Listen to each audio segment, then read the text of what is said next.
L'associazione Alt Velox ha inviato una diffida formale ai prefetti di Trieste, Udine, Gorizia e Pordenone, chiedendo la sospensione immediata delle autorizzazioni per gli autovelox fissi per mancanza di omologazioni certe e la necessità di verificare i reali dati di incidentalità.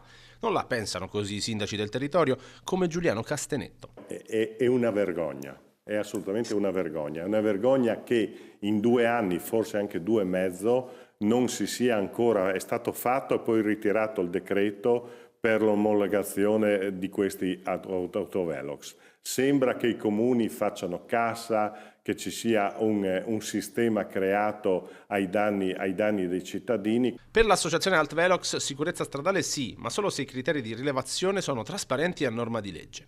Sappiano queste associazioni che si stanno battendo contro gli autovelox che sono responsabili moralmente della morte di tante persone che avviene per i vari incidenti dovuti alla velocità, soprattutto all'interno dei centri abitati, perché qua ci si sta assumendo una responsabilità morale su quello che è un crimine, secondo me, assolutamente indiscusso. Quindi c'è una responsabilità morale della politica incredibile. Parliamo di omicidi di massa in questo caso.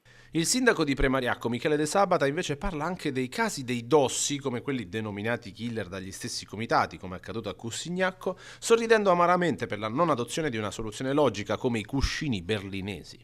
I berlinesi sono dei cuscini, quei famosi salti che tutti quanti odiamo, molto famosi. Una frazione di Udine, se non sbaglio, in questi giorni li leggo, ogni santo giorno li leggo, quindi è inutile che protestino che non sono regolari.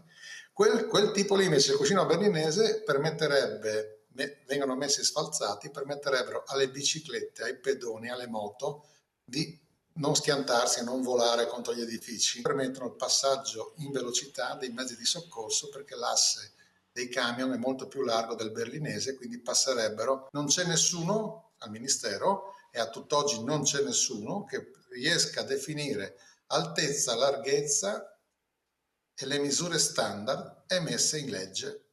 Questi 3 dati non ci sono e quindi non sono omologati. In Italia non si possono mettere.